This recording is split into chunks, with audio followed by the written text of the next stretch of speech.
Olá Floripa, olá Brasil, olá mundo, eu estou Eustáquio André Patunas e este é o programa Vida Inteligente, trazendo hoje um tema maravilhoso, como todos os demais, mas trago aqui um amigo e um profissional de primeira linha, que há muitos anos eu estou tentando trazê-lo para o programa, mas é uma pessoa muito requisitada, ele viaja pelo mundo, é um pesquisador nato, mas hoje finalmente tivemos a oportunidade de trazê-lo aqui.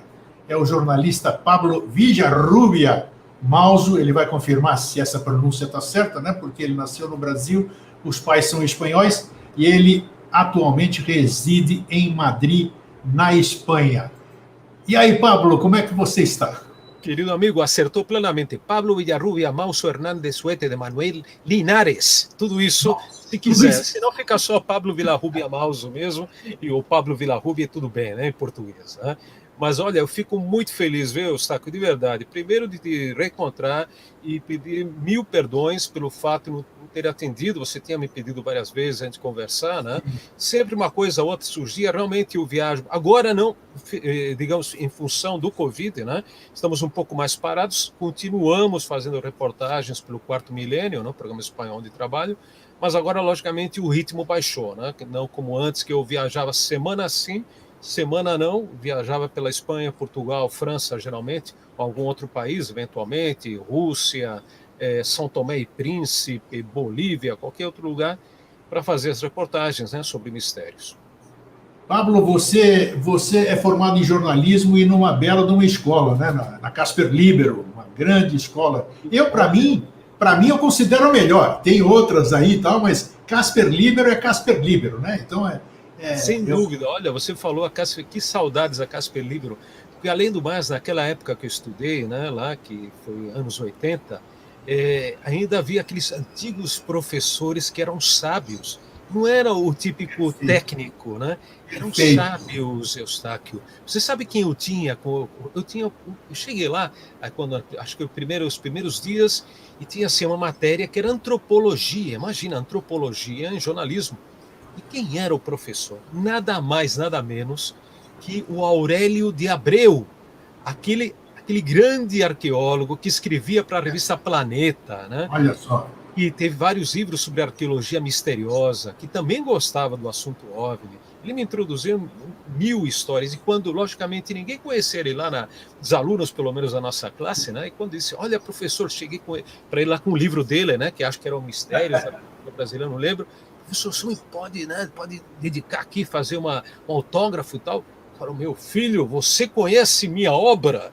Claro que sim, professor. Eu leio suas matérias na Planeta, tenho os seus 3 livros, eu tinha 3 ou 4 naquela época, e aí já praticamente me adotou. Então, imagine o nível, né, altíssimo. E o professor Bandeira, que tinha sido, ele tinha conhecido todo aquele pessoal da famosa, do movimento antropofágico de 1922, 23.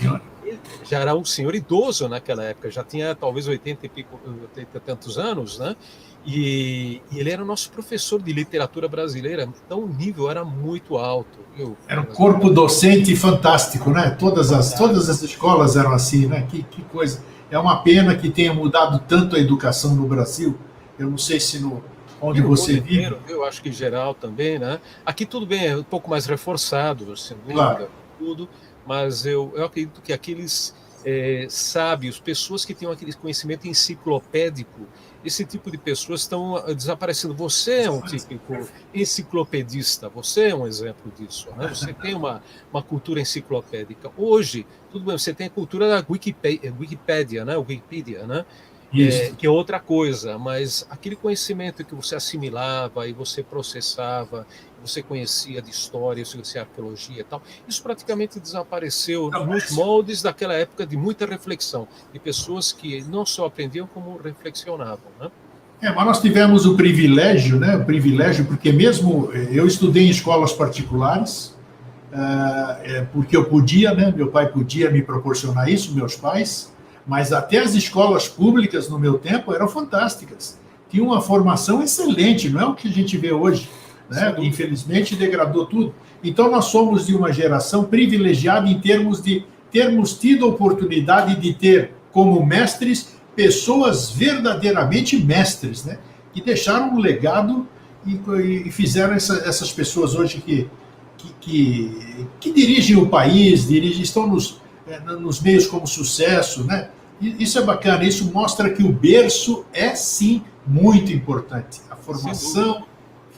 Sem dúvida. E antes disso, quando nós aqui nos bastidores conversávamos, que eu não vou, já te disse, não vamos tratar de temas políticos, mas eu dizia que o problema nem tanto é nem da esquerda, nem da direita, nem é do centro. É falta de políticos preparados, seja qual a tendência ideológica que seja. Não há preparação hoje e vem de tudo isso, da questão cultural, educacional do Brasil.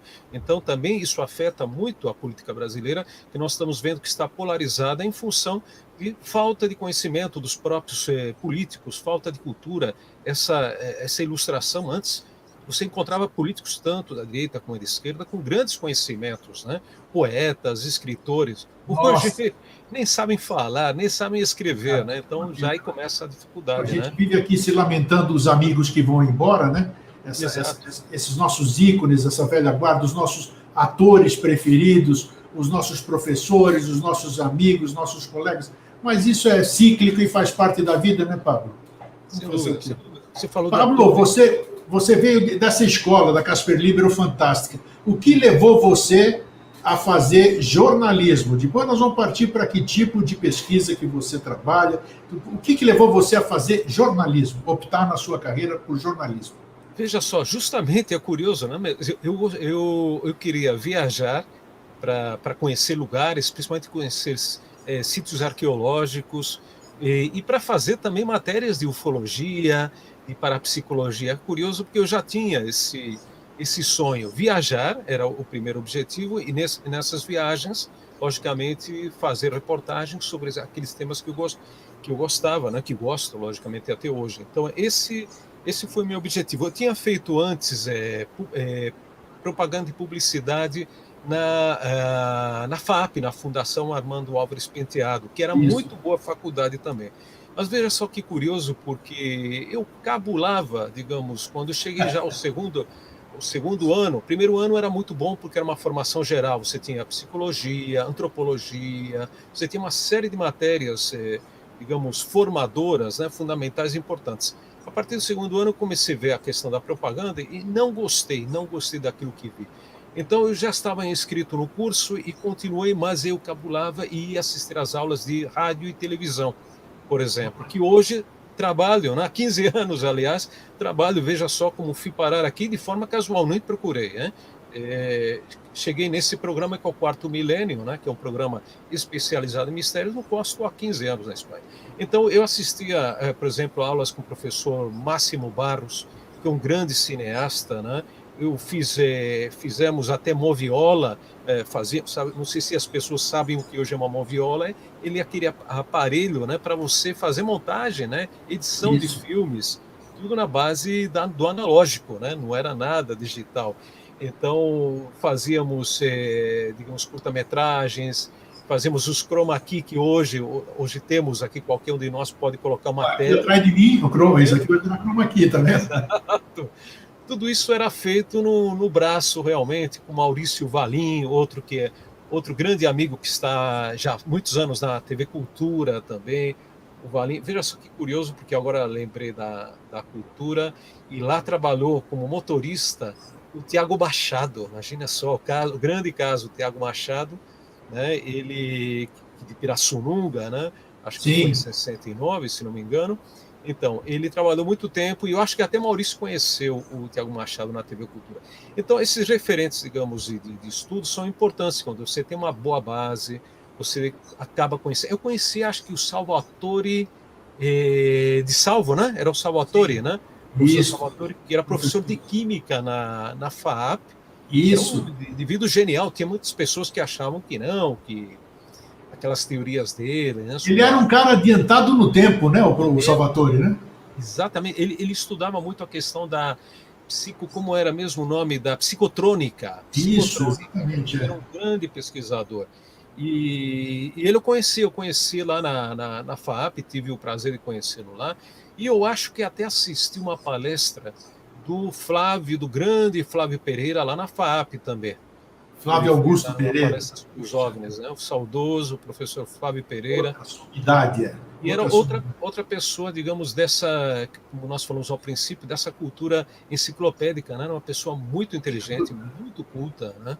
O Flávio Pereira, ele tem aquela obra que eu não sei se alguém faria hoje, no século XXI ali, o livro vermelho dos discos voadores, um negócio desse tamanho aqui, minucioso, uma cronologia fabulosa. Aquilo lá é um compêndio, sei lá como é que eu posso chamar aquilo, né? Sim, hoje é muito difícil que faça isso. Tudo bem, hoje você pode fazer através da internet, mas naquela época as pessoas têm que levar em conta que não existia internet. Nada, era na raça mesmo. Na raça. Você tinha que viajar e você não tinha que fazer reserva à distância. Você chegava lá, ou você ligava para o hotel, ou como eu fazia, chegava no lugar e buscava hotel no mesmo dia, viu? Quando chegasse ou pensão mesmo, né? Ou dormia em casa de caboclo, né? Quando fazia. Pablo, você tem, quem quiser, claro, está aqui o crédito aí embaixo, Pablo Villarrubia Mauso. Você tem nome, você tem respeito, você tem credibilidade no meio que você atua. Pessoa que pesquisar, eu pelo menos eu vejo sempre, eu passo o dia inteiro aqui no virtual por causa do programa de TV, dos blogs, das comunidades, tudo. E não tem, eu sempre estou acessando o seu nome, ver se tem alguma novidade, tudo. Não tem uma coisa, até hoje, que eu saiba que denigra você.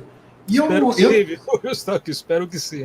Não, mas eu não vejo isso aí como porque todas as pessoas assim deveriam ser. Mas o que eu quero dizer é que você, inclusive é o título do nosso programa, o jeito sério de lidar com o mistério. Como é que você consegue lidar com os mistérios, que nós vamos falar sobre um monte deles aqui, muita coisa dita abstrata, muita coisa que as pessoas não acreditam sequer que exista, essas coisas que a gente pesquisa. Vocês são loucos, vocês são perdedores de tempo, vocês são malucos assim. Como é que você consegue manter a sua credibilidade dentro de temas tão polêmicos? Me explica, dá a sua versão sobre isso. Como é que, porque eu vou, desculpe, eu vou dar o porquê dessa minha pergunta. Porque, infelizmente, no meu ponto de vista, eu não sou jornalista, eu sou radialista. Hoje, infelizmente, eu vejo a imprensa por um lado muito negativo, Paulo. É Eustáquio que está falando agora. Eustáquio. Eu vejo porque hoje, salvo as exceções, toda regra tem exceção, existem todas as profissões, existem bons e maus profissionais, mas eu vejo hoje a maioria das notícias, elas já não são tão puras como eram antigamente. Hoje elas dependem de uma série de coisas. Eu não posso falar determinada coisa, senão o anunciante não vai publicar no meu jornal. E assim, então, hoje o jornalista, o bom jornalista, ele está cerceado de muitas coisas. Não sei como é que é aí na Espanha. Nós estamos falando com o Pablo, ele está em Madrid nesse momento. Então, hoje, você está impedido de ser autêntico. Ou você fica quieto, ou você deixa de escrever determinadas coisas e você só escreve aquilo que você pode escrever. É uma censura, vamos dizer assim, entre aspas, é uma série de coisas. Então, desculpe até me prolongar na pergunta, como é que você consegue ou conseguiu tantos anos que você está, quanto tempo você tem na profissão? Desde 86 que eu comecei a escrever profissionalmente, viu? Então, 86, quer dizer, são mais de 30 anos, né? São mais de 30 anos. Como é que você consegue ter credibilidade, ter seu nome em meio a temas tão polêmicos? Por favor, eu tenho certeza que... Uma pergunta complicada. Primeiro, porque é importante, como você disse, saber em que meio, ou você está em um meio de comunicação adequado, né? Ao seu perfil, às suas características, né? Como profissional. Então, isso é muito difícil, porque, por exemplo, na área do mistério, de paraciências, como você queira chamar, da ufologia, mistérios em geral, isso é muito complicado porque cada vez são menos, né, os meios, pelo menos tradicionais. No Brasil existia a Planeta, né, a revista UFO, por exemplo, são muito poucas, né, muitos poucos meios, então já começa a dificuldade por aí, né, para você exercer o trabalho. Você tem uma limitação, né? Enquanto, digamos, no âmbito da política, você tem muito mais campo, ou já nem digo da parte esportes, né? Futebol, você tem muito mais campo. Então aqui é muito limitado. Outra coisa, então, pelo fato de eu estava colaborando aqui na Espanha, colaborei durante mais de 15 anos com revistas especializadas, que era Más Allá de la Ciencia, Año Cero, o Enigmas del Hombre e de la Tierra, não? Do universo. Então, aqui, por exemplo, existia mais campos, existiam pelo menos 3 grandes revistas, né, que agora estão reduzidas a 2, se desapareceu uma, Enigmas, há um ano aproximadamente. Então, o que eu procurei foi ocupar esse nicho, né, esse espaço, digamos, né, e que eu já tensionava, eu gostava. No Brasil, eu já fazia, tive a sorte de fazer a coluna Vida Alternativa no jornal Shopping City News, Jornal da Cidade, né, que era um jornal de distribuição gratuita em São Paulo, 500 mil de exemplares. Me lembro muito bem desse jornal, eu adorava ler. Uma loucura, 500 mil grátis no domingo, parecia o Estadão de grosso. Isso, parecia. As pessoas, isso é algo inimaginável hoje em dia. Então, eu tive já sorte entre aspas, depois eu posso até contar como cheguei a colaborar, ou escrever, ou participar nesses meios. Mas você perguntava como manter essa, digamos, certa integridade. Primeiro, você está a ocupar um meio de comunicação, meio de comunicação que você considere adequado para você e no qual você possa exercer com honestidade o seu trabalho. A segunda coisa, eu diria que seria manter a sua curiosidade permanentemente viva. Isso para mim não é difícil, porque eu sempre, desde criança, fui curioso. Eu desmontava relógio, desmontava robô, que eu tinha um bonequinho de robô, né, de brincadeira, tal. Então, a curiosidade sempre é o elemento principal, principalmente para nós que queremos saber o que há além daquela porta, além daquela janela, além daquele espaço físico, né? Isso é uma curiosidade que você ou nasce com ela, eu acredito que você já deva nascer, né? Não digo como dom, mas você deve nascer com essa curiosidade para poder depois dar continuidade, né, às suas pesquisas. E o terceiro elemento seria, eu diria, o respeito, porque aí é o grande kit da questão, né? O respeito que você deve ter não só pelo assunto, senão também com as testemunhas, com as pessoas que você entrevista, com outros pesquisadores também, né? Porque é muito fácil você, digamos, estabelecer uma linha de pensamento, digamos, eu acredito que os OVNIs são de origem extraterrestre. E aí, de repente, aparece outro e diz, não são extraterrestres, são intraterrestres. Então, aí você inicia uma discussão, você pode iniciar uma discussão como jornalista, que acabe levando não a uma síntese, a um acordo, ou pelo menos uma exposição das ideias de cada um de uma forma equilibrada e pelo menos com respeito. Você pode acabar gerando também uma discussão ainda maior, uma falta de respeito e digamos, uma ruptura, né?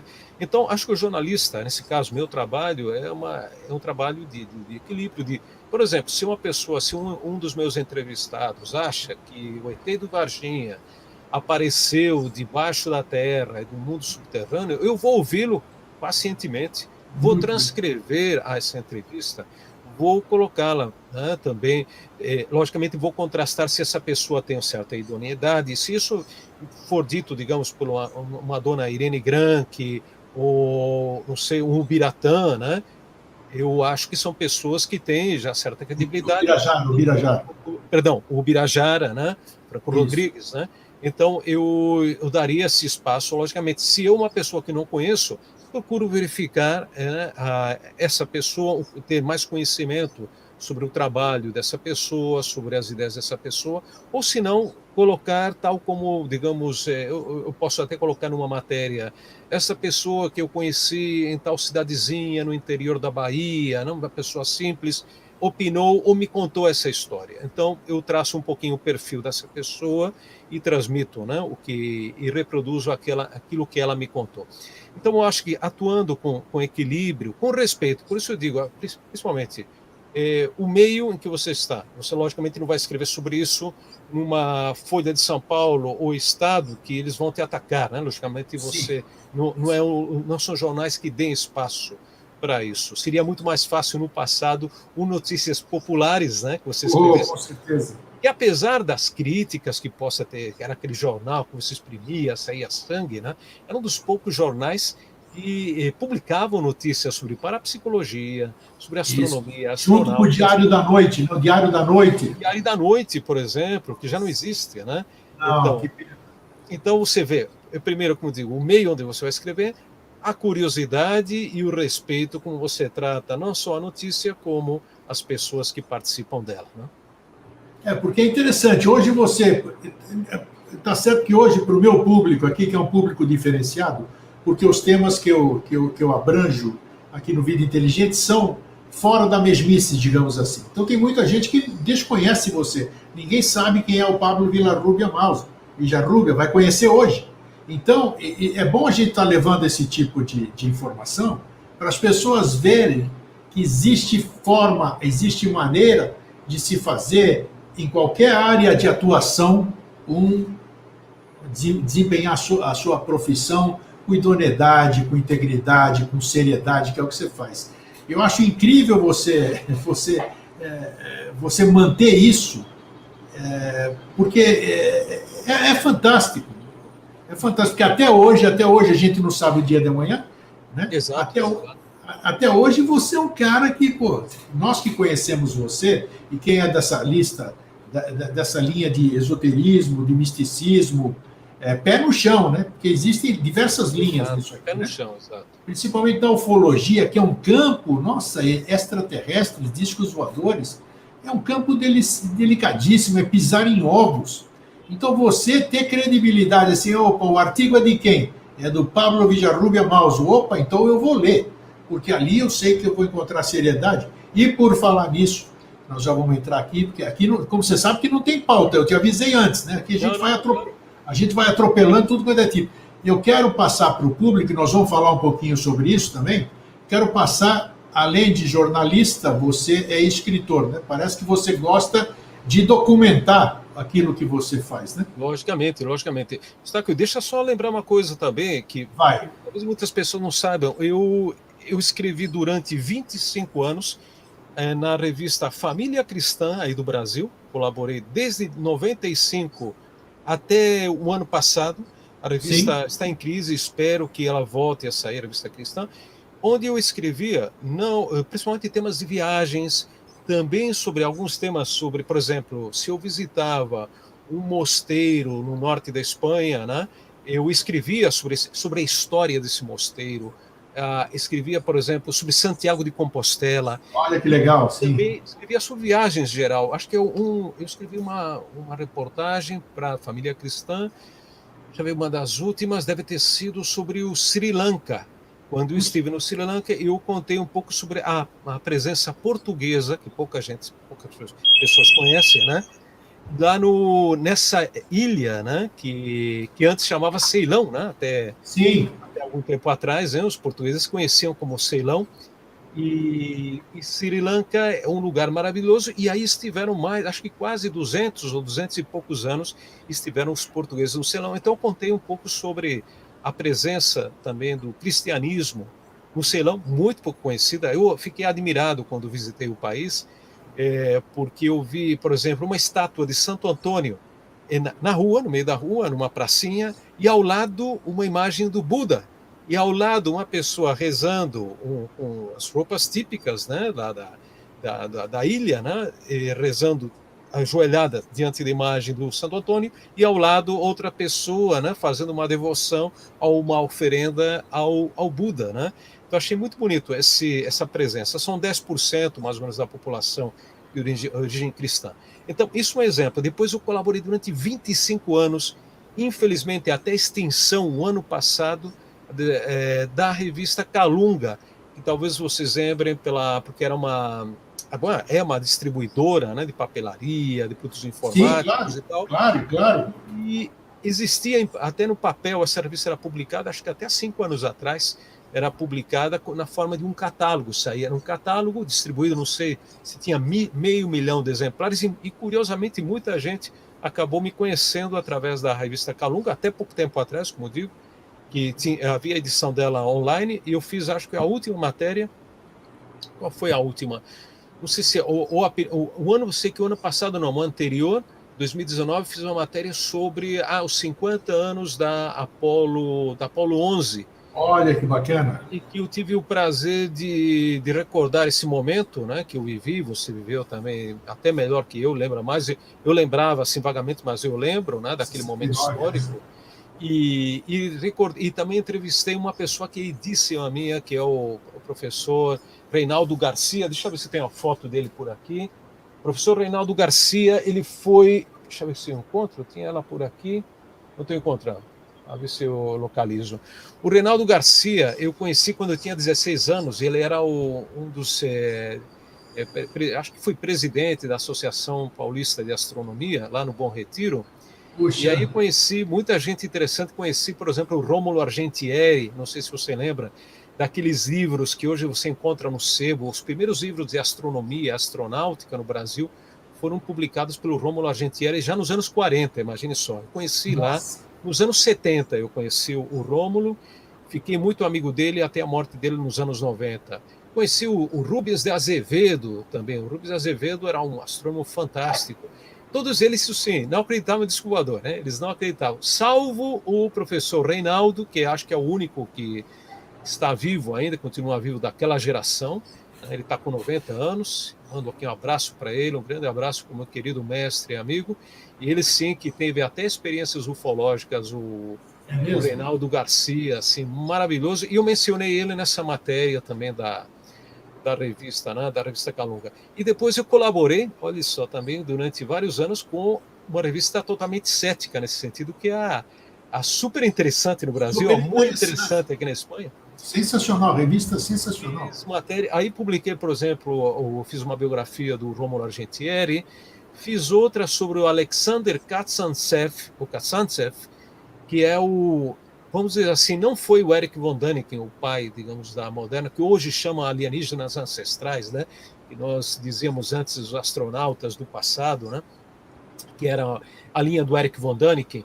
Não foi o Eric von Däniken que gerou, que começou com tudo isso, foi o Alexander Kazantsev, na Rússia, já naqueles anos 40, ele começou. A teoria, por exemplo, de Tunguska, de que era uma nave extraterrestre marciana, é a teoria do Alexander Kazantsev.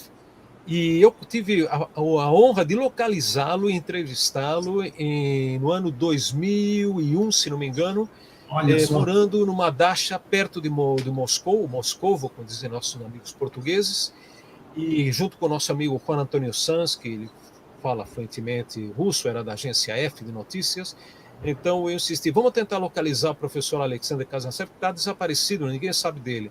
Tivemos a honra de encontrá-lo já velhinho, mas com 90 e tantos anos, mas com muito boa cabeça. Né? Fantástico. Fiz uma entrevista, para mim, considerada as melhores da minha vida, uma entrevista histórica, que depois até alguns ufólogos russos me pediram a entrevista, porque eles viram, eles não sabiam nada já do professor Alexander, nós encontramos lá, imagina nós que viemos de fora, né, encontramos o professor, sem falar russo, né, mas graças ao Juan Antônio conseguimos conversar lá com ele, fazer uma tradução, e eles pediram essa entrevista porque eles acharam que era histórica realmente, que o homem era um gênio, né, era um gênio, que ele até foi mudando com o tempo, uma pessoa que disse, eu perguntei para ele, professor, o senhor ainda acha que foi uma nave espacial procedente de Marte que explodiu no céu de Tunguska em 1908, lá na Sibéria e tal? Falei, olha, meu filho, eu, naquela época, anos 50, claro, todos achávamos que era Marte, porque a teoria em voga, né, era que Marte, durante as aproximações, é que tinha vida, que trazia os OVNIs, né, os OVNIs vinham daquele planeta. Que era normal, né, porque era a teoria mais próxima, né, um aspecto científico, né? Aí ele me disse, eu perguntei, o que o senhor pensa hoje em dia, né? Está falando de 2001. Olha, eu mais ou menos o mesmo, mas algo diferente. Eu acho que aquilo que explodiu, que era um artefato inteligente, claro, né? Pilotado ou não por alguma inteligência, deveria ter vindo de uma das dimensões da teoria das supercordas. Sabe que na teoria das supercordas, é uma teoria que entra também no campo da física atual, física quântica e tal, especula com a possibilidade de universos paralelos, né, de mundos paralelos. Então, o professor tinha adaptado, ele seguiu, né, digamos, acompanhou, né, a evolução da ciência, né, e foi adaptando o pensamento, que não é nada digamos, eu acho muito coerente, né? Muito respeitável que você acabe mudando de ideia também, né? Não tenho dúvida Ou disso. vá se adaptando, né, às novas ideias, né? Isso eu acho imprescindível. Você, como jornalista, como uma pessoa inteligente que você é, amanhã você pode ter uma nova posição sobre alguma coisa que você não tinha tantos elementos para analisar. Eu acho que tem que Exato. ser assim, né? Então, ó, espera que agora eu quero mostrar para o meu público aqui, eu fiz a relação e quero passar e depois já vou te fazer uma pergunta contundente aqui. Peraí, vamos lá. Você é autor de algumas coisas, alguns. Bom, esse livro eu tenho até autografado, que é Mistérios do Brasil, 20 mil quilômetros através da geografia oculta. Você publicou em 1997, eu tenho autografado, ainda bem. Outro, Brasil Insólito, Guia para el Viajero del Mistério, em 99. Depois mais um livro, Um Viaje Mágico por los Mistérios de América, no ano 2000. Outro, Las Luces de la Muerte, Mundo Mágico e Heterodoxo, em 2004. Eu quero que você fale um pouquinho de cada livro logo em seguida. Gótica, Segredos, Leyendas e Simbologia Oculta de las Catedrales. Outro, isso foi em 2005. El Fantástico Reino del Preste João. Preste João, nossa, fantástico. Deve ser, esse eu não tenho ideia, mas gostaria de ler isso aqui. Porque o Reino de Preste João é polêmico, a beça e uma tem... maravilha. Nossa, esse aí já me interessou muito. Rumbo a lo Desconocido, Viaje a las Fronteiras de lo Insólito, em 2016, e outro título, 1916, El Titanic Espanhol, La História Oculta del Naufrágio del Príncipe de Astúrias. Me fala um pouquinho, pinceladamente, sobre cada um desses livros, ó Pablo. E olha, o que levou você a escrever? Do Brasil, o primeiro, é sensacional. Todo mundo deveria ler isso aqui. Muito obrigado, porque hoje algumas pessoas me consideram que o livro já se tornou clássico, né? O Mistérios do Brasil. Eu vou ver a possibilidade de reeditá-lo aí no Brasil também. E agora também a editora da UFO, do Ademar Jevaé, do nosso amigo, ele vai publicar o Luces de la Muerte, Luzes da Morte, com outro título. Né? Acho que não sei se não lembro em português como foi traduzido. E possivelmente saia nesse ano, agora saia o Lúcius de la Muerte, que é um livro que é muito requerido, aqui vendeu bem na Espanha, saiu também na Colômbia, através do Círculo Leitor. O Lúcius de la Muerte refere-se à Operação Prato, vamos dizer? Não só. Araçariguama e todas essas coisas. Exatamente, são, digamos, casos supostamente de OVNIs agressivos, né? Mortes ou não, né? E esse seria um dos livros. Mas o primeiro, que é o Mistérios do Brasil, foi muito interessante porque surgiu em função de que eu tinha conhecido a editora Mercúrio de São Paulo, que naquela época publicava os livros do JJ Benítez, né, Os Cavalos de Troia e outros livros de ufologia do Benítez, né? Eu conheci porque a Carmen Barreto, que era a divulgadora do Departamento de Comunicação da editora, ela me ligou um dia na redação do Shopping News e me disse: olha, Pablo, tem 2 espanhóis aqui, talvez você tenha interesse de conhecer, você que fala espanhol, e de entrevistá-los. Um deles é o JJ Benítez, que é autor que nós estamos lançando aqui no Brasil. O outro é o Fernando Jiménez de Losso, que lá na Espanha ele é muito conhecido, ele é diretor de um programa de televisão e não sei o quê. Então eu vou até a editora e conheço o Benítez, aí, imagina só, eu não tinha assim muito conhecimento naquele momento, porque no Brasil não era muito conhecido, já tinha alguma noção, porque tinha lido alguma revista espanhola, né? Eu tinha visto que ele já tinha pesquisado OVNIs na Espanha. Falei, bom, logicamente interessante. Você estava morando no Brasil ainda nessa época? Morava no Brasil. Isso foi em 88, 89, acho que foi. Sim. Eles vieram para fazer uma série de documentários para a televisão espanhola, tanto o Benítez como o Fernando Jiménez de Losso. Eles entrevistaram o Gasparetto, fizeram um documentário maravilhoso sobre o Gasparetto, suas pinturas, né? Supostamente mediúnicas, fizeram outra sobre o candomblé, sobre a Ubanda, fizeram outra matéria, outra reportagem, documentário sobre o Santo Daime no Rio de Janeiro. Então eles tinham vindo para isso, e aí acabei conhecendo, como digo, a Carmen Barreto, a editora, né, também da Mercúrio. E eu sugeria, aí com esse conhecimento, quando eu fiz uma viagem, já morava aqui na Espanha, tinha viajado pelo Brasil em 96, durante 3 meses, e aí sugeri, olha, vocês gostariam de publicar um livro sobre a viagem que eu fiz ao Nordeste e Norte do Brasil, procurando só mistérios, mistérios arqueológicos, ufológicos, parapsicológicos, históricos, né?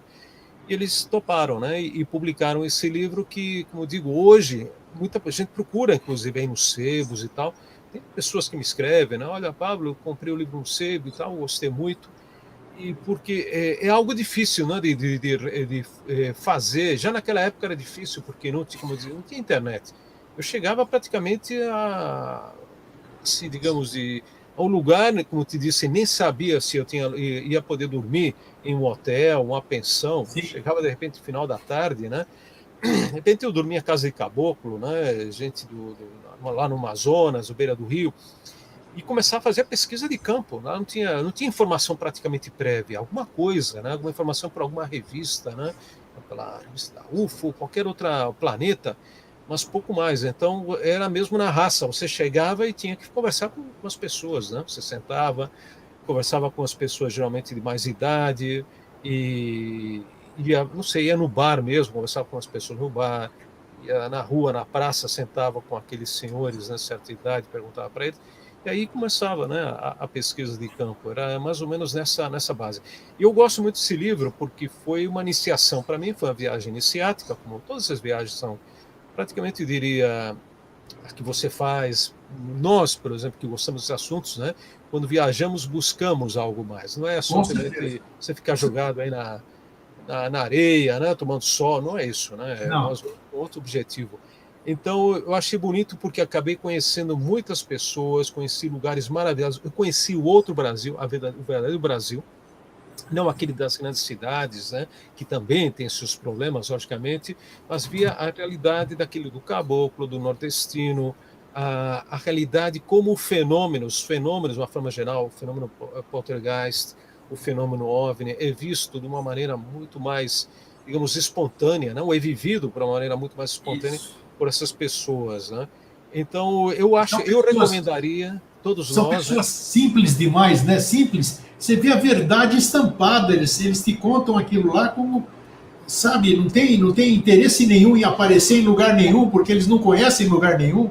Então eles são sinceros, eles contam aquilo da forma deles. Era uma luz assim, ela veio, saiu de trás da gente, correu atrás da gente. Então é uma coisa verdadeira, pura.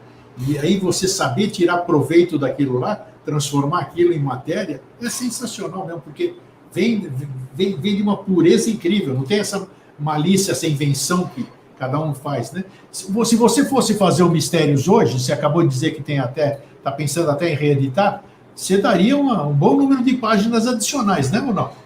Sim, ó. Bom, eu não sei se eu tocaria tanto esse livro, porque é a narrativa de viagem, né?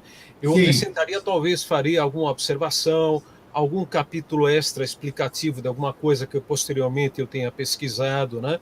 Mas eu considero esse livro naquela linha dos antigos cronistas, né? De viagens, né? Como Debré, né? Aqueles viajantes também estrangeiros, porque não com a visão, porque nós mesmo dentro do Brasil somos estrangeiros, né? Você vai para outra região do Brasil, é outra cultura, é outra realidade, você acaba sendo estrangeiro dentro do próprio Brasil, que são muitos Brasis. Aí você acaba descobrindo, né, que o Brasil tem muitas realidades, muita diversidade, apesar que o que nos une basicamente é o idioma, né? A questão idiomática, língua portuguesa, que é o país com maior uniformidade, homogeneidade linguística do planeta por superfície, né? Em uma superfície tão grande, né? Mas o resto, digamos, a variedade, ou pelo menos até alguns anos atrás, antes da incidência da internet, né, da chegada da internet, eram culturas muito mais variadas que vão se perdendo também, né? A questão folclórica, aquela visão, né, das realidades, né, regionais a partir da ótica, né, da cultura, né, regional, do folclore regional, isso está se perdendo no Brasil e em qualquer parte do mundo. Me fala dos demais livros, o conteúdo deles. Vamos ver, depois você falou por ordem qual era o Brasil Insólito, um viaje por la geografia oculta de Brasil. Esse livro, veja só, está até foi traduzido, ia ser editado pela editora da LBV. Ah, sim, tá. E naquela época que tinha participado daquele congresso, né, da LBV em 1900, acho que foi 97, eles O pediram, Fórum fizeram... Mundial. O Fórum Como? Mundial. Exato, do Fórum Mundial, que aquilo foi incrível. Você estava lá também, né, Tá, doutor Gustavo? Aquilo foi incrível, né? Aquilo foi foi. gigantesco. O Aquilo maior evento de todos os tempos. Nunca mais vai ter um evento daquele. nunca mais, nunca mais. Bud Hopkins estava lá, né? Todo mundo, todo mundo, todo mundo. Incrível aquilo lá. Tava assim um montão de gente. Tava o Stanton Friedman, né? Era uma coisa de... Wendell Stevens, todo, o pessoal da Dinamarca, Israel, Hungria, de todo mundo. Foi fantástico, fantástico. Fantástico aquilo, né? A gente lembra isso com uma saudade imensa, porque você vê um nível altíssimo, muitos já desapareceram, como o Stanton Friedman. Já foram para... Por outra dimensão, infelizmente. Nessa época, eu falei com o pessoal da LBV e eles iam publicar o livro. Eles até pagaram pela tradução do livro, fizeram, porque Olha só. originalmente tal, e infelizmente eles tiveram que parar por questões até econômicas, tal, de edição, e pararam. Então, estou com o livro aí, e de repente, se surgir alguma editora, publicamos aí no Brasil. O Brasil Insólito é o seguinte, seria uma base, digamos, do Brasil, do Mistérios do Brasil. Ele tem elementos, digamos, são capítulos, é o Brasil explicado desde o ponto de vista, digamos, dos mistérios, né, por estados. Então, eu pego cada capítulo um estado. Nossa, que bacana. E é uma espécie de compêndio de cada estado de mistérios, ufológicos, arqueológicos e parapsicológicos. Tá? Olha, então, que maravilha, que maravilha. Acho que não tem... Quase todos, porque eu conheço, deixa eu ver, acho que conhecer 4 estados do Brasil. Então, a experiência é praticamente pessoal de quase todos os estados que visitei, Santa Catarina, tal. Acho que faltava Acre, faltava naquela época Rondônia também, e Amapá e o Roraima, que faltaram, porque Amazonas fiz depois o Pará, logicamente, Tocantins. Que maravilha, hein? Então, eu contava um pouquinho, fazia um resumo de algumas experiências pessoais também, e outras que eu tinha recolhido em crônicas entre os viajantes, pesquisadores, de ufólogos e parapsicólogos e tal. Então, eu acho que um livro que não existe, infelizmente, no Brasil, até hoje, saiu aqui na Espanha, e infelizmente Puxa. não sai no Brasil, essas coisas que você não entende, né? Porque acontece e não saiu ali. Você tentou lançá-lo no Brasil? Você tentou editá-lo fora a LBV que você falou, não? Não, assim, depois eu tentei, não lembro, com uma editora, e não deu certo também. E não deu certo, ou eles não quiseram editar o livro, alguma coisa assim. Então, coisas que acontecem, né? Mas não desiste, não. Na tua próxima vinda ao Brasil, trabalhe em cima de alguém aí. Tem que colocar isso em... Nossa, bacana. Abordagem ufológica, parapsicológica e... Mistérios arqueológicos também, lógico. Nossa, poxa, então olha que bacana ainda. Deve ser uma abordagem fabulosa. Fala do João Preste agora. Fala do Preste. Essa aí, tenho curiosidade em saber, porque é fantástica a lenda dele. Lenda não, eu não acredito que seja lenda. Primeira coisa. Não, ele existiu, né? A história está aí, ela foi registrada. Claro, tem tanta referência em tanto lugar que não pode ser lenda. Né?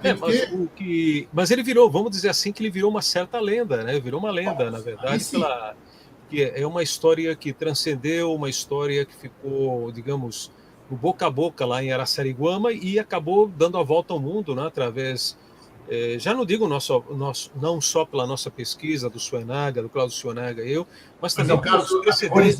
Aterrorizante esse caso, né? Caso aterrorizante, já houve precedentes da pesquisa, como Araci Gomide, o próprio pessoal da Apex que pesquisou. Esse caso aconteceu em 1946, no Carnaval de 1946, quando o João Prestes Filho, que está lá, ele morava em Araçariguama, né, no estado de São Paulo, pertíssimo de São Paulo, mas um lugar assim que já até hoje fica quase no meio do mato, e naquela época era mais ainda, né? E estava sendo 40... Para quem não sabe, é na região de São Roque, ali, perto ali da Mas ele fica meio isolado, uma coisa assim meio estranha, fica meio escondido, né, no meio do mato. E é uma cidadezinha assim bem interessante, bem agradável. E aí esse senhor, esse moço, ele estava vindo da pescaria, entrou na casa dele, foi se trocar no quarto e de repente entra para a janela uma espécie de uma luz poderosa, e ele fica cego, perde a visão e de repente ele sente um ardor, né, que o corpo queimava, né? Literalmente derreteu o homem. É isso. E ele saiu correndo, né? Espavorido, ele foi parar lá no centro da vila, né? E tinha uma igreja na casa da irmã dele, e ele já praticamente cego, né? Ele ficou deitado na cama, e o corpo dele, então, eles notaram, os parentes notaram que o corpo estava queimado, curiosamente, estava queimado justamente só na parte exposta sem roupa, porque debaixo da roupa não estava queimado, debaixo da roupa onde havia, ele estava com a camisa, acho que era camiseta, calção, então os pés estavam retorcidos, né? Há duas versões, né? Há duas versões. Eu recolhi as duas, né? Eu coletei as duas. Uma delas é que o corpo ele ficou queimado, como disse, com essas características só em áreas onde estavam exposto, né? E ficou, eles diziam, um deles, uma das testemunhas, que foi a testemunha com mais idade que eu pude entrevistar, que é o seu Virgílio, já tinha 90 e tantos anos quando fizemos a entrevista lá em São Roque, que ele morava, se não me engano, ele viu o João Prestes morrendo, né? Assim, moribundo, né? Já praticamente a ponto de morrer. E ele falou, Pablo, ele estava com o corpo queimado como se fosse carne de porco, assim, queimada.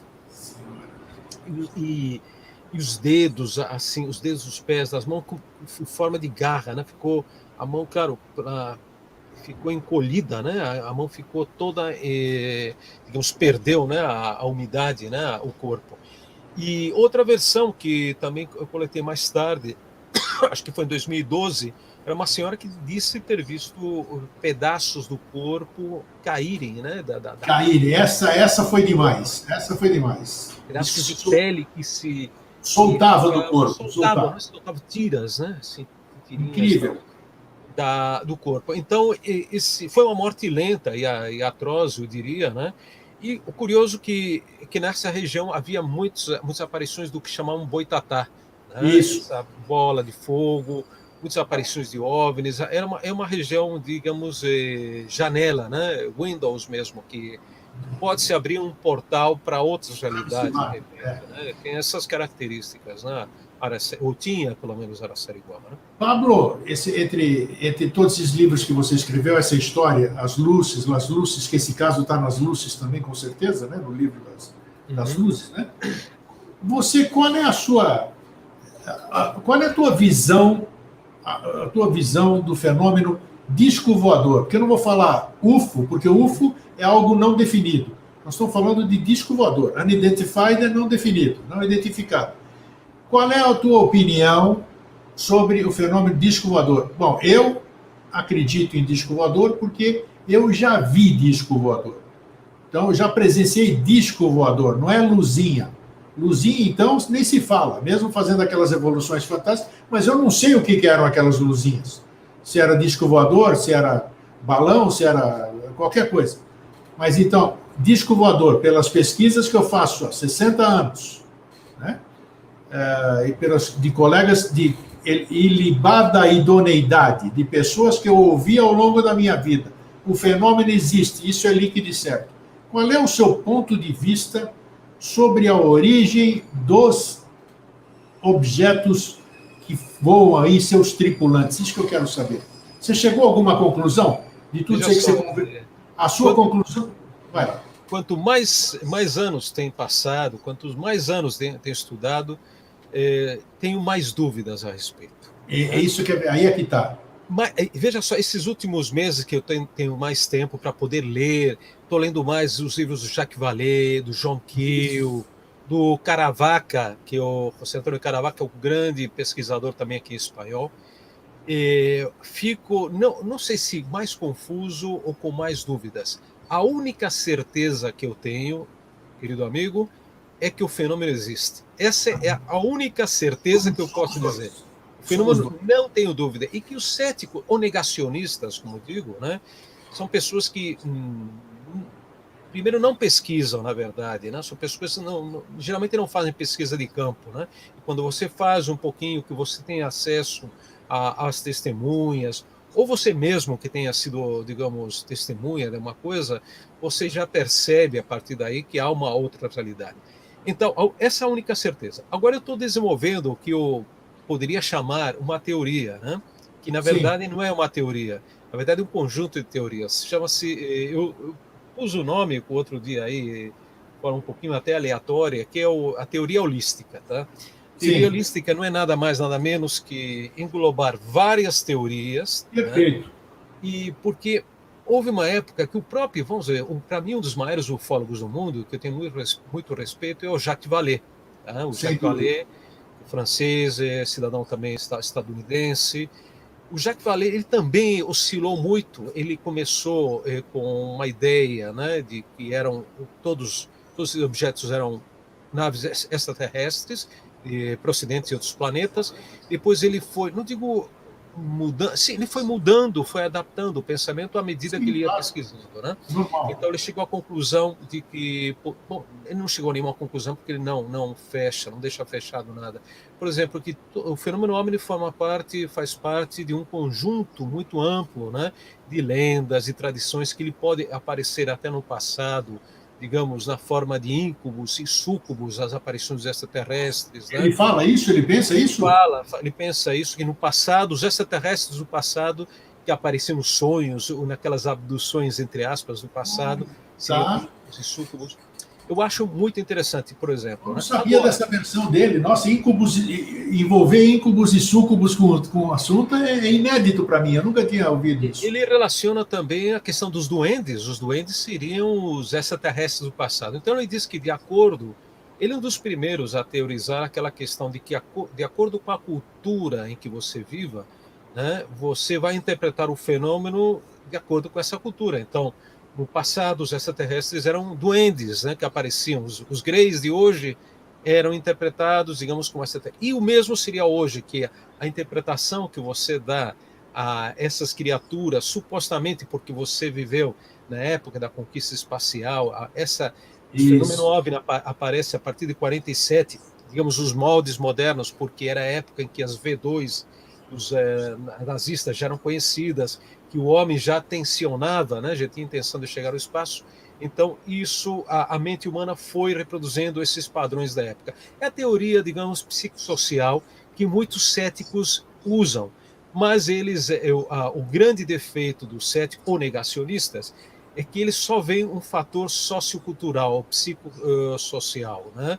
Eles não veem que há um agente externo, agente Sim. exógeno de trás disso. Eles eliminam, dizem que isso não é só na mente da pessoa. Então aí está o grande erro deles, né? Eles têm razão em muitos aspectos, né? Nós somos, digamos, somos direcionados a partir da cultura em que vivemos. Se nós vimos um homem descer na Lua, logicamente vamos interpretar um determinado fenômeno como Tenha sendo dúvida. procedente de outro planeta. É mais ou menos isso, digamos, é muito extenso a questão do Jacques Vallée. Acho muito interessante. Mas, ao mesmo tempo, nessa teoria holística que eu chamo provisionalmente, eu acho que caberia um pouco de tudo. Por que não? Agora, por exemplo, sabemos que há 4 anos-luz da Terra, estão chegando notícias, né? Na Alpha Centauri, a famosa Alpha Centauri, que está aí pertinho da Terra, estamos Sim, recebendo supostamente alguns sinais inteligentes. Você viu a notícia? É incrível isso, né? eu vi. Aqui ao Vi. lado, né? Aqui ao lado. Se isso for verdade, por que não poderiam existir naves que se desenvolveram à velocidade da luz, poderiam ter vindo 4 anos-luz, não é nada, 4 anos, outros 4, 8 para voltar, né? Digamos, ficar um ano aqui, põe 10 anos aí, digamos, né? Se existir realmente, né, essa possibilidade de existir vida inteligente e que tenham desenvolvido uma alta tecnologia. Então, não vamos descartar também a teoria extraterrestre. Por isso digo, cabe várias teorias. A teoria do Jacques Vallée eu acho muito interessante, que na verdade são as teorias que chamam de paraufologia, né? A paraufologia em que entra a questão da mente humana interagindo com uma inteligência superior. Eu acho fantástico, acho que é por aí também muita coisa, né? Que Qual é a poderia... sua visão, Pablo? Qual é a sua visão sobre a questão intraterrena que você fez que você colocou entre as possibilidades? E você parece que você já esteve no Roncador, já andou pesquisando por ali, né? Sem dúvida, sendo Roncador, também no México, naquelas cidades subterrâneas dos maias, né? Sim. Eu vi uma cidade que era fantástica, umas cavernas gigantescas no Yucatán, em que foram habitadas por mais de 2.000, 3.000 pessoas. Era uma verdadeira civilização subterrânea. Por que eles escolheram esse lugar, não sei. Mas eu digo, por exemplo, a Débora Goldstern, que é a nossa amiga, que você deve conhecer, a Débora que mora lá da Argentina, ela tem um blog fantástico sobre mundos subterrâneos, é uma das maiores pesquisadoras, né, no mundo dessas questões. Digamos, ela defende muito desses elementos, até do ponto de vista esotérico, que eu respeito também bastante, né? Não vou dizer que atualmente existam, digamos, civilizações como nós imaginamos, com uma grande população vivendo baixo terra, mas é possível que, por exemplo, existam pequenos grupos ainda vivendo em cavernas, vivendo ocultas baixo a terra. E eu dou um exemplo de um assunto que eu gosto muito, que é o assunto do Acacor, né? Aquelas cidades, você deve lembrar do Tatu Canara. Exato, né? Olha que eu vou acender a luz aqui, pode falar. Tá certo. E o Tatu Canara, tem a história do Tatu Canara, que já sabemos que ele era um farsante, ou é um farsante, acho que ele está vivo ainda, mora lá na Amazônia, e que falava de cidades, né, gigantescas, né, na Amazônia, tanto na superfície como debaixo da terra, né? Mas descobriu-se que era um farsante, não? Tatu Canara, ele estaria envolvido em várias histórias um pouco tenebrosas, né? Eu publiquei já muito sobre isso. Tem um grande amigo meu, doutor Jesus Ejido, aqui da Espanha, que ele pesquisou, esteve lá, e ele me disse uma coisa interessante. O Jesus Ejido me disse que nessa região onde apareceram, que a Veja, o pessoal da Veja até fotografou, os repórteres da Veja fotografaram umas supostas pirâmides nos anos 80, perto da fronteira da Venezuela. Nessa região, o doutor Jesus Ejido e o professor Alejandro Porres, também um grande amigo, um explorador espanhol, o professor Alejandro Porres me disse que ele era um desbravador, ele esteve no meio do mato lá, ele esteve na região Yanomami, que essa é uma região dos Yanomamis, né, perto da fronteira da Venezuela. Ele me disse que os indígenas, que alguns grupos que são muitos grupos nômades, né, de Yanomamis, contaram para ele que eles conheciam uns índios que viviam debaixo da terra, em cavernas. Eles tinham muito medo, os Yanomamis tinham muito medo. Dizem que eram parentes deles, mas que se distanciaram no tempo, né? Formaram os grupos separados e foram viver em cavernas. Então eles têm muito medo que, às vezes, pelas noites, eles observam seres supostamente humanos que se movem, né? Procuram alguma coisa ou caçam de noite, e que essa gente viveria em cavernas, né? Nessa região perdida aí da Amazônia. Então poderíamos até falar de não sei se o termo é correto, civilização, ou populações, pequenas populações indígenas que viveriam debaixo da terra. Não sabemos por quê. Talvez tenham características diferentes, né, físicas, que você acaba desenvolvendo mais digamos, a agudeza visual, né? Você acaba desenvolvendo mais para observar à noite, porque se você caça à noite, né? Você tem que ter umas características, né? Desenvolver determinadas características fisiológicas um pouco diferentes. Não sei, é uma possibilidade também, né? De existência destas coisas. Se eu não me engano, na sua terra atual, agora que você está na Espanha, em Madrid, aquele caso das crianças verdes é espanhol, né? Esse caso, olha, parece que é uma fake news do passado. Será? Das crianças verdes. Quem escreveu sobre isso foi o Andreas Faber-Kaiser, que eu conheci, que saiu publicado, a editora da Planeta acabou publicando um livro dele muito interessante sobre extraterrestres aí no Brasil, fiz uma tradução. O Andreas faleceu assim prematuramente nos anos 90, eu cheguei a conhecê-lo.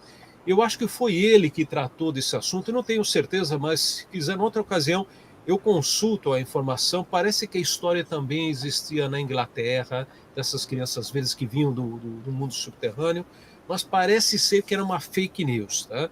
Mas eu prefiro falar, em outra oportunidade, a gente pode até falar a respeito, porque eu posso consultar aqui o material que eu tenho a respeito dessa lenda, digamos, né, das crianças verdes que surgiram de dentro da Terra. Pablo, de toda essa tua vivência dentro, vamos pegar 3 coisas aqui, dentro desses mistérios que você tem nesse livro que você quer lançar no Brasil, né? Eu queria que você contasse qual é o maior caso parapsicológico que você conhece, ou estudou, ou pesquisou, o maior caso ufológico, na sua opinião, riqueza de detalhes, fatos incontestáveis, coisas assim, e um maior mistério que você correu atrás, conseguiu solução, ou continua um grande enigma. Por favor, disserte sobre isso. Olha, é difícil. Eu vou falar simplesmente aquilo que vier à minha mente, assim, o mais Claro, rapidamente, tá? claro. Por exemplo, falando de fenômenos paranormais, fora a questão de alguns médiuns, como o caso do Chico Xavier, que é uma pessoa extraordinária, independente da interpretação que você der ao que a ideologia dele, dentro do cristianismo e tudo mais, né? Sim, Porque sim. o espiritismo kardecista ele está dentro, né, de uma ideologia que é o do cristianismo. Independente disso, eu falo pela questão fenomenológica, né? Independente desses médiuns, por exemplo, eu lembro de um caso que aconteceu, acho que foi em Botucatu, de uma casa que nós fomos visitar, acho que estava o Suenaga comigo, fomos visitar uma casa que tinha queimado praticamente inteira em função de um fenômeno de pirogênese, né, que é o fenômeno aquele de combustão, né, Autocombustão, né? autocombustão, né, autocombustão, e era curiosíssimo ter uma pessoa muito, geralmente nesses casos, são pessoas muito humildes, né, que moram nessas casas, e a senhora mostrou a parede da casa toda queimada, a parte do teto queimado. E eu falei para a senhora, como aconteceu isso? Não fazia muito tempo, fazia algumas semanas. Falou, olha, isso aqui, de repente, na parede saía a labareda parecia da parede de cimento, né? Com a pintura e tudo, e aquilo pegava fogo, né? De repente, os móveis, dentro dos móveis saiu o fogo, de dentro dos móveis, lá via sair uma chamazinha, e aquilo ia expandindo e queimando. Eu também agora estou lembrando o caso, deixa eu ver se eu tenho aqui. Deve ter aqui. Esse caso também, esse está no Mistérios do Brasil, Sim. né, a capa dele, é um caso no Piauí, acho que foi em Pedro II. A casa não queimou inteira, mas é como se tivesse queimado, porque no interior da casa havia tantos móveis queimados e parece que o assunto estava relacionado com uma menina. Geralmente é aquela coisa, são adolescentes, né, que poderiam ter provocado Efeito mentalmente, né, físico. fenômenos que são pessoas que passam por situações difíceis, adolescentes complicados, com uma adolescência complicada. Olha só, aqui tá, deixa eu ver se dá para ver, uma das fotos. Aqui, roupas queimadas também, Sim, sim, tá aí, autocombustão. bem. Aqui tem um colchão, um pedaço de colchão, espuma e escova de dentes também queimada. Tudo Tem a derretido. rádio queimada na casa. Então, nós acabamos perguntando lá para as pessoas e aparentemente era uma menina que estava lá. Aqui o colchão, então, olha só, gente pobre com o colchão queimado aí. Verdade. Que bom que vocês Queimado, documentaram era tudo. gente muito pobre. Mas isso aqui nem foi divulgado, isso porque eu cheguei lá e casualmente me disseram, não, eu perguntei, olha, tem alguma coisa estranha? Aí, tá, poucas semanas atrás queimou, essa casa começou a queimar tudo que havia dentro da casa. Esse caso eu achei muito interessante, muito impactante, porque afeta, né, a vida diretamente dessas pessoas, é um fenômeno paranormal. Você disse fenômeno ufológico, não sei, são tantos que eu pesquisei, São caso muitos, são Bebedouro, muitos. caso Trancas na Argentina, depois, olha, não sei, de repente, porque agora o Suenaga recuperou o assunto, né? E o Caravaca também, o caso do Antônio Vilas Boas, né? Puxa, Por sim. que o caso Vilas Boas? Porque, veja só, eu era incrédulo em relação a esse caso. Eu falei, pô, isso deve ser uma bobagem, o cara transou com uma extraterrestre, deve ser uma fantasia sexual, um íncubo, súcubo, como dizia Claro, o claro. Chica, que podia ter sido um sonho, né? E lê do engano meu quando chegamos o Sonaga e eu lá em São Francisco de Sales e começamos a falar entrevistar a irmã do Vilas Boas, o sobrinho do Vilas Boas, os amigos do Vilas Boas, o irmão do Vilas Boas que tinha visto com ele o dia antes Isso, um pratão. Ninguém tinha entrevistado essas pessoas, Paulo, incrível. Ou seja, incrível. ninguém tinha entrevistado a irmã, ninguém tinha entrevistado o sobrinho, ninguém tinha o Vilas Boas ele tinha ido até Rio de Janeiro naquela época, 57, né? E para ele descobrir o que tinha acontecido com ele, acabou procurando o João Martins e o Dr. Olavo Fontes, que eram Sim, pessoas muito interessantes. O Olavo Fontes era correspondente da APRO, né, dos Estados Unidos, um cara muito inteligente, um médico sério, né? E eles até duvidaram também, eles duvidaram porque mantiveram o caso sem divulgar até 67, 68. Acho que o João Martins somente publicou o caso na revista O Cruzeiro e a versão argentina em espanhol do Cruzeiro. Imagine só. Então, o que acontece? Por que eu acho tão importante? Porque é um caso que dá origem, embora as pessoas não saibam e não tenha sido divulgado, ao fenômeno das abduções no estilo moderno e dos contatos sexuais que depois foram surgindo. Mas, Beth Barney Hill e por aí vai, né? Exato, mas veja só, ninguém conhecia, mas estava aí o caso ficou registrado em 57, 58, quando ele chegou, foi para o Rio de Janeiro. Então, o que acontece? Pelo fato de ninguém conhecer o caso até 68 e que a fenomenologia das abduções começaram a aumentar a partir dessa época, com a Barney, Beth Hill, e com contatos sexuais, supostamente sexuais com extraterrestre, eu dou muita credibilidade porque não era conhecido o caso. Então, como surge? Né? Ou seja, os outros casos, como surgiram? Né? Ele não pôde ter influenciado ninguém, porque não era conhecido.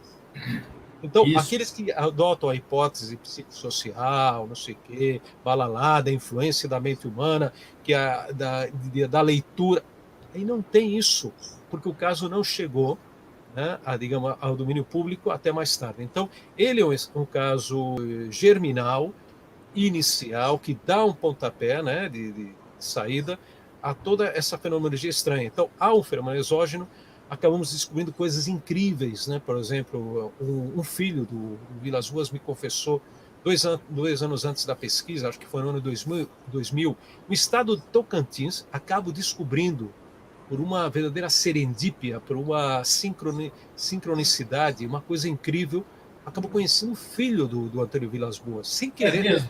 Sem querer. Então, essas coisas, sem querer, entre aspas, né? Porque, sim, claro.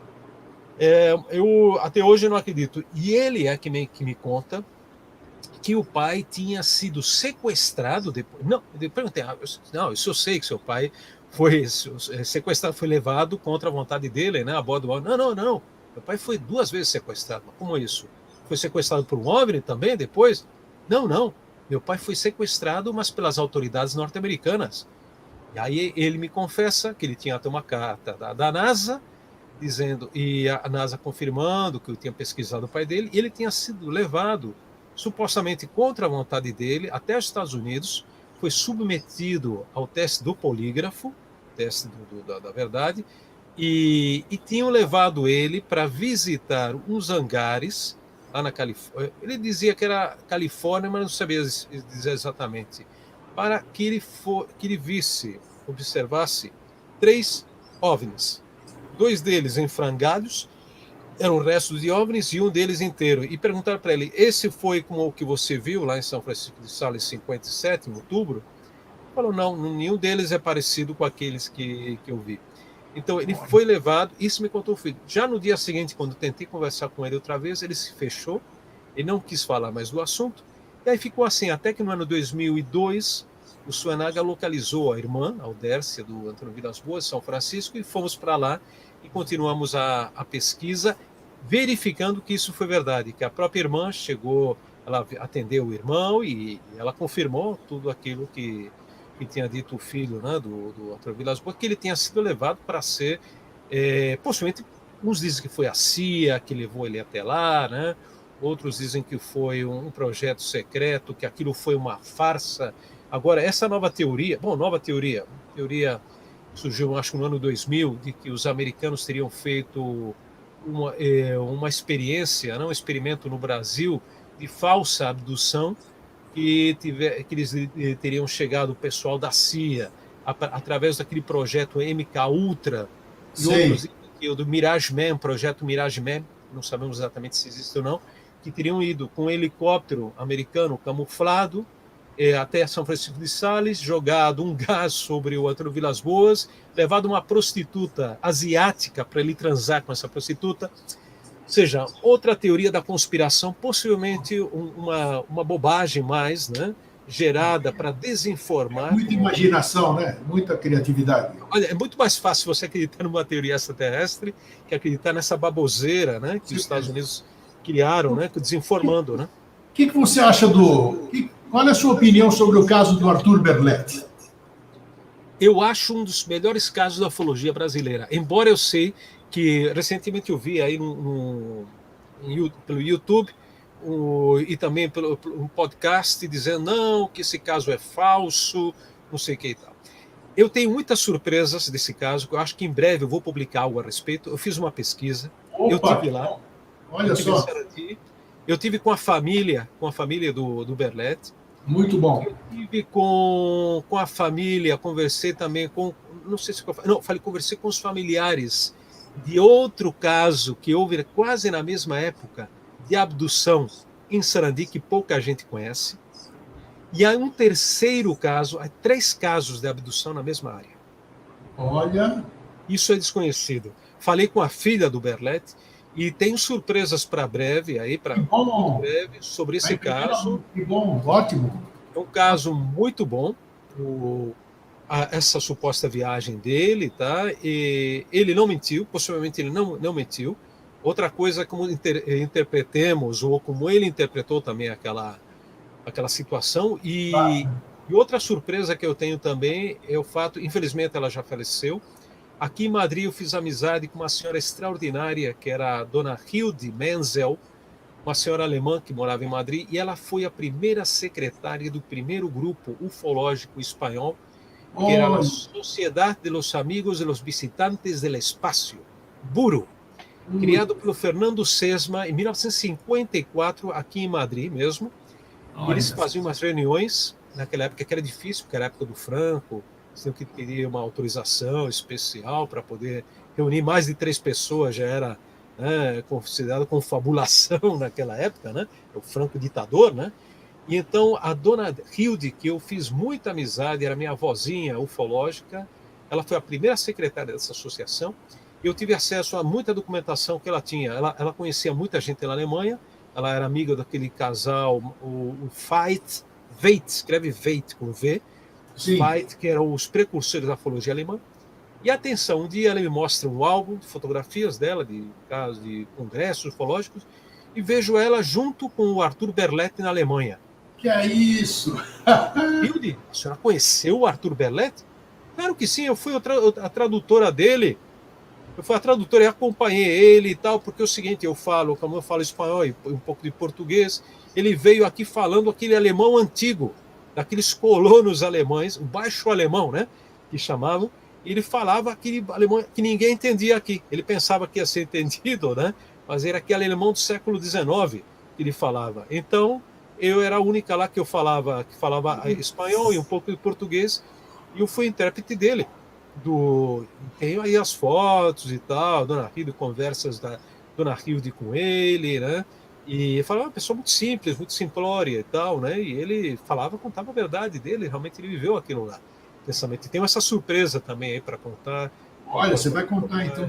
E agora me diz uma coisa, tem outras reminiscências aí, de caso assim, eu só quero mais um aqui, com a sua impressão, que você deve ter mantido contato. Eu mantive contato com 2 gerações dele, né? Do Marcel, né? Do Jesse Marcel Jr. Jesse Marcel. O pai, né? O filho que nós conhecemos lá naquele congresso de Brasília, né? E ele acabou já faleceu, que era o médico, né? E depois o sobrinho aí, que era meio, que a gente disse na terminologia brasileira, um porra louca, né? Você conheceu esse ou não também? Não, ouvi falar dele, mas não conheci. Então, mas ele era um aproveitador, digamos assim, por ter o Marcel no nome ali, escreveu um livro também, tudo. Mas esse foi um caso muito intrigante também, né, Pablo? Você chegou aí a alguma coisa mais fundo desse caso do Jesse Marcel? Do Jesse Marcel, eu conversei com ele lá no Congresso, né? Ele foi testemunha, né? Porque o pai dele lá, ele viu as coisas, ele pegou as coisas na mão também, tudo. Exato. O que contou para nós lá, o Jesse Marcel, foi que aqueles restos de OVNI que aparecem também uma parte naquela famosa foto em que o pai dele está mostrando para aquele jornal, né? É um material como meio, digamos, dúctil, né? Um material que você podia dobrar com facilidade, amassava e abria outra vez, né? que era metálico, né? Ele dizia, lembra disso, que era um material, tinha uma parte desse material que tinha uma série de hieroglifos, né? Isto. Inscrições, né? Que ele desenhou até, ou tentou de memória, né? De lembrar aquelas inscrições. Eu achei interessante, né? Porque é algo curioso essa questão dos símbolos, né? Agora, logicamente, você tem que ver isso dentro do contexto da história, né? De Roswell. Você tem que estudar tudo. É um elemento mais que pode ser comprobatório. Eu encontrei em várias ocasiões, em congressos até no México, o State Friedman, né? Que era fantástico, né? O Friedman, ele era gente bacana, eu gostava dele, né? Tinha aquele aspecto de cientista doido, né? As sobrancelhas gigantescas ali. Gigantescas, né? Aquele sábio de antigamente que a gente falava, figuraça, né? Gostava muito dele. Eu uma vez encontrei ele, eu estava indo para um congresso em Chihuahua, que tinha me convidado, acho que foi em 2004, e eu encontrei com ele lá no aeroporto da cidade do México, junto com o Giuseppe Guijarro, outro ufólogo aqui espanhol. E aí aproveitamos, estamos lá batendo papo, esperando o avião para ir para Chihuahua, né? E aí ele estava contando para nós, né, fazendo um resumo um pouco da história de Roswell, e do jeito que ele contava, ele era muito convincente, ele tinha, digamos, recolhido muitas provas, né, também de que algo tinha acontecido. Eu não sei, eu não sou especialista em Roswell, porque isso já é digamos, uma mitologia à parte, né? Você verdade. Universo, né? Você tem que viver já para se dedicar totalmente só para o Roswell. E a política de desinformação em cima do caso, para tirar credibilidade, já... Olha, vou te contar uma coisa que eu nunca contei sobre Roswell. E descobri isso também outra vez, serendipia, né? Outra vez, casualmente, foi na ilha de Mallorca. Um grande amigo meu, o professor Miguel Bibiloni, físico nuclear e muito importante na Comissão Europeia de Energia Nuclear, que ele participou dessa comissão. Ele é um grande estudioso do fenômeno OVNI, pouca gente sabe. O professor Bibiloni estava junto também com a Carmen Domenic, outra ufóloga, almoçando numa praia maravilhosa lá de Mallorca, que é uma ilha, né? Um arquipélago, né? Arquipélago das Baleares, né? E falando sobre ufologia, logicamente. Então, não sei por que raios veio a conversa de Roswell. Nós começamos a falar, e aí acho que foi a própria Carmen Domenic que me falou: Pablo, aqui morou um homem que eu conheci, um cientista, parece que ele era alemão, que trabalhou muitos anos nos Estados Unidos e esteve implicado no caso Roswell. E falei, assim? E o que ele te contou, né, Carmen? Perguntei para ela.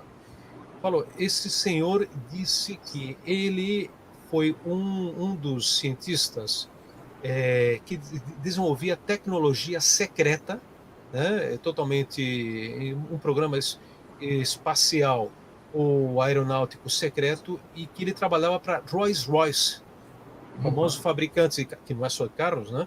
Rolls-Royce desenvolve motores a turbo, um montão de tecnologia, né? Rolls-Royce. E ele trabalhou em um protótipo espacial secreto que teria se espatifado e eles acobertaram esse protótipo com a história, uma suposta história espacial. Essa última notícia que eu tenho, eu precisaria, logicamente, a Carmen, ela ia procurar mais informação, eu não conversei mais com ela a respeito, mas ela falava que esse homem viveu e morreu lá em Mallorca. Mallorca é muito interessante porque é uma ilha que tem muito boa qualidade de vida, bom clima e muita gente importante. O Kirk Douglas e o filho dele moravam, ou ele mora, o filho ainda mora lá em Mallorca, artistas de Hollywood, tem muita gente estrangeira, cientistas, né? Vão morar lá, se aposentam, né? E moram lá. Então, pareceu interessante um elemento mais, né, a ter em conta, né, dentro desse quebra-cabeça gigantesco, né, que é uma loucura, que o Roswell, como eu disse, você precisaria uma vida inteira ou várias para se dedicar só ao caso Roswell e tentar ver, dentro de tanta desinformação também, como você disse, né, ver o que há de verdade. Né? E agora, voltando assim para a gente finalizar, estamos conversando 1h20 já, você percebeu? Nem percebi, né? Aqui à vontade. É gostoso, papo. Eu quero saber, vamos matar saudade agora. Foi muito bom quando eu contatei você pelo WhatsApp aqui, e para mim foi uma surpresa, porque a gente conversa, mas conversou pouco, e não dá para conversar tudo, né? E foi uma surpresa de você frequentar, ter sido frequentador da APEX, Associação de Pesquisas Exológicas. Exológicas, nunca mais se falou em exológicas. O Dr. Max Berezovsky, né, teve essa felicidade de fazer esse nome. Então, eu converso com você agora, a minha mente fotográfica vai vendo toda aquelas salas, aquela fotografia do disco e das duas crianças ali olhando para aquela nave. Que maravilha, que tempos. Eu cheguei aí, acho que eu tinha 16 anos. Olha só isso. Minha primeira reunião lá na Rua Toneleiros, né? Que número era? O meu já era na Tito. Acho que era Rua Tito, né? Primeiro, Rua Tito, exatamente. Era uma casa. Era uma casa. Uma casa, exatamente. Na Rua Tito, e depois eu fui nos anos 90 na Toneleiros. Isso, mudou depois, nos anos 90. E finalmente eu tive, digamos, eu cheguei a ver o Max Berezovsky já depois daquele vários... Isso, ele estava meio debilitado, né? Teve um congresso em São Paulo, foi a última vez que eu o vi também. Ele já estava meio que abobado, digamos assim, né? Não sei se tinha sofrido um derrame. Eu vi ele estava deitado, acho que estava numa cadeira na entrada da casa dele, já praticamente ele não falava. Eu ainda vi ele de pé, meio debilitado, mas em pé no congresso. Muito triste. E a esposa disse: não, vê ele ele vai ficar muito feliz, ele vai te reconhecer. Nossa, ele apenas não falava, mas eu notava que ele chorava, sabe? Então para mim foi aquela turma bacana, né, que a gente rememorou, o professor Willy Witz. O Willy Witz, eu conheci o Willy Witz também. Eu conheci o Willy Witz, acho que foi na Praça da República, né? Que ele se reunia lá, não era lá? Isso. Esse é um escritóriozinho, o professor Willy, que é um sábio. Esse homem era uma figura imensa que um dia deveriam fazer uma biografia da vida do Willy Witz, né? Porque ele tem muita história, né? A vida dele. Bons tempos. Eu acho que, infelizmente, todo mundo tem o seu vencimento, né? Claro. Nós temos contrato de vencimento aqui. Muita gente boa, se a ufologia tivesse perenizado a vida desses grandes pesquisadores do passado, né? Que eu tive a oportunidade de conhecer boa parte dele, grande parte dessa aí, né? E desses ícones de hoje, o pessoal aí do Adamski, qual era o colega do... Como é que Walter Biller. Walter Biller. Isso, o Walter Biller lá do Rio de Janeiro. João Martins, e infelizmente você sabe perfeitamente que nos deixou faz poucos dias, partiu, acho que foi dia 29 de dezembro, se não me engano, isso. Alberto Francisco. Alberto, esse era, para mim era o último dos moicanos, foi assim que eu disse. Isso o Alberto mesmo, tinha... moicanos. Era uma sumidade, meu, era o último daquela época, não tem mais nenhum remanescente, vamos dizer, aqui da velha guarda, acabou. O Alberto era o único. Foi embora... O Úvio, foi embora todo mundo de lá daquela época. Hoje. Grandes pesquisadores, né? Grandes pesquisadores. E eu enalteço, já que nós estamos falando de ufologia, principalmente, né? Eu enalteço e sempre vou enaltecer em todas as conversas que eu faço. Hoje eu faço muito menos, porque eu não gosto mais de conversar o assunto, né? Eu fico fico no meu programa de TV e deixo a turma discutir, né? Mas naquele tempo, que sorte que você teve de poder participar, boa parte disso, que era a ufologia que eu chamo de ufologia romântica. Todo mundo trabalhava junto, todo mundo se confraternizava, não havia disputa, não havia o meu caso, não havia o seu caso, não havia nada. Todo mundo trabalhava em prol do fenômeno. Vamos estudar junto esse treco aí. Exatamente. Né? E havia outro fator que entorpecia um pouco todo o trabalho, que hoje é muito fácil você falar de ufologia, todo mundo já fala de ufologia, mas você sabe perfeitamente que nos anos 50, anos 60, anos 70, você falar de ufologia é como se você fosse um doido, um louco. Imagine se fosse um médico como Marx Berezovsky, ou se fosse um psiquiatra, um psicólogo como Uwe Brandt-Aleixo, e você ter que tratar esses temas, de repente você era até excluído da sociedade, você era marginalizado, você era considerado um doido. Então, eles eram heróis, porque eles enfrentaram toda uma sociedade. Então, tem muito mais mérito. Hoje você fala facilmente, eu sou ufólogo, né? Fiz até a minha carteirinha aqui de ufólogo. O cara não vai durar nem um ano. Eu falei contigo, eles querem... Hoje, pessoal jovem, não digo a maioria, né? Tem algumas exceções, querem resultados imediatos. Eles querem saber quem são os extraterrestres realmente, ou quem são essas forças, essas energias, não vai ter resposta, meu amigo, nem 30, nem 40, nem 50 anos. Você vai querer ser famoso em 5 minutos através do YouTube. Então, o que acontece? A pessoa vê que não dá resultado se o canal dele do YouTube não tem, sei lá, 50 mil seguidores ao cabo de 3, 4 meses, o cara larga a ufologia, vai procurar outra coisa mais beneficiosa, tá? Essa geração, a nossa, e essa mais anterior, né, eles não estavam eles procuravam a verdade, que era outra história. Eles procuravam pesquisar de verdade. Hoje se procura fama, procura, digamos, resultados imediatos econômicos, né? Isso não é assim. Quem entrar na ufologia... Foi aquilo que eu falei no começo. E para a psicologia também, que for o mesmo mistérios arqueológicos, que cada vez tem menos pesquisador, que nós não falamos outra vez, a gente pode até conversar sobre arqueologia misteriosa. As pessoas hoje não têm a mínima graduação para... Você falou da questão política, né?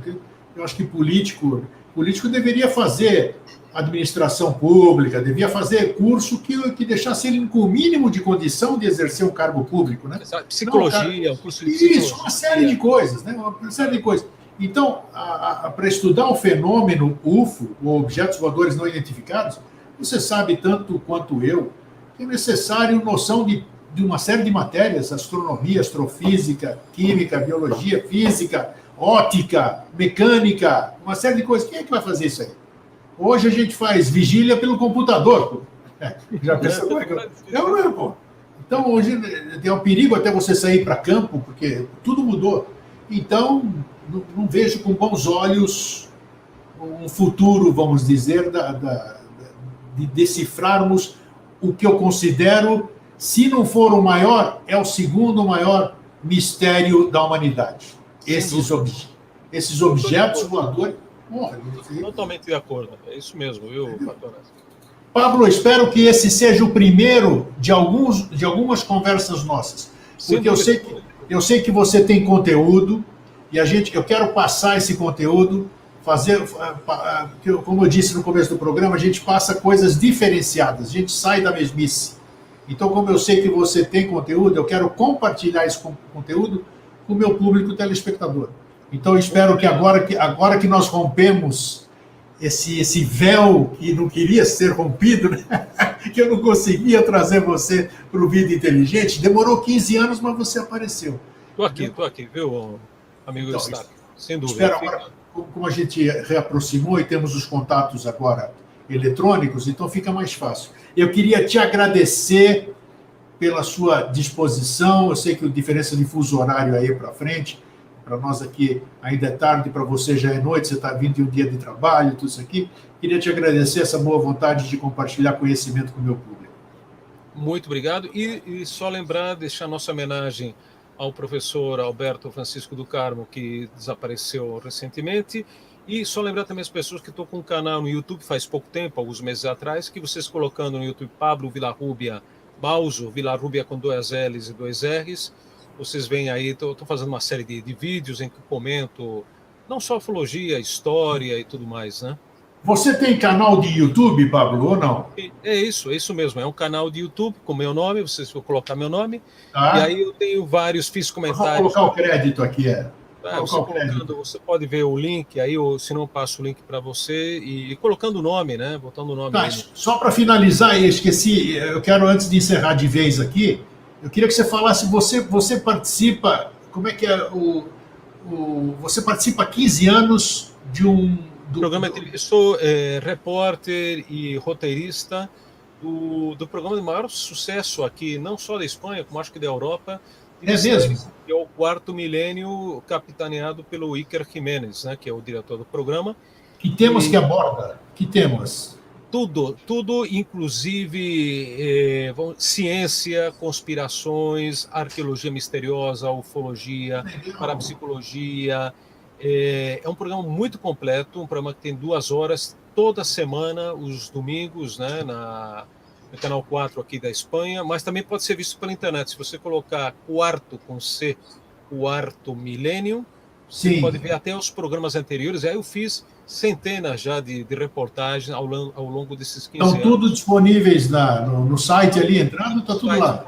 quarto milênio aparece, colocar quarto milênio Pablo Villarrubia, também tem minhas reportagens pelo mundo inteiro, pela Rússia, pela França, Áustria, Bolívia, Brasil, São Tomé e Príncipe, Cabo Verde, sei lá, um montão de lugares aí do planeta. Que maravilha. E o nosso colega, faz muitos anos que eu não contato com ele, o Javier Sierra, está bem ou não? O Javier Sierra está muito bem, ele fez uma série de documentários muito, muito interessante. Ele é do Mazajá, né? Como? Ele é do Mazajá, né? Ele trabalhou, foi diretor da revista Massalhá, já não é há muitos anos. Ah, tá. Ele é agora um escritor de muito renome, assim, bem considerado aqui na Espanha. Ele escreve romances que legal. com mistérios, escreve muitos romances, acho que até publicados no Brasil. E o Javier fez também, como digo recentemente, uma série de televisão sobre mistérios chamada a série Outros Mundos. Inclusive, ele foi a Roswell, por exemplo, tem um documentário dele sobre. Ele continua bem ativo, uma pessoa muito interessante, muito inteligente, né, o Fabrício? Então você vê que assunto não falta para a gente, né? Então na próxima oportunidade aí nós vamos ver o que nós vamos trazer para ilustrar isso aí. Tem muito assunto, viu, meu amigo? Obrigado, Pablo. Um grande abraço, amigo.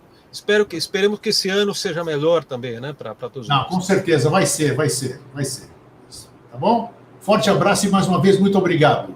Obrigado. Até a próxima. Tchau. Gente, que bom ouvir gente inteligente, né? Pessoas que têm sabedoria, consciência, sabem falar, trabalha, pesquisa, leva as coisas a sério. Então, por quê? Ele é diferente? Todo mundo é igual, todo mundo pode ser assim, basta querer. É questão de opção e oportunidade. A oportunidade está aí. Quantas oportunidades a gente já não perdeu, né? Então tá aí, precisa coragem também. Então é isso, gente. Para vocês que ficam, um fraterno abraço e um feliz sempre.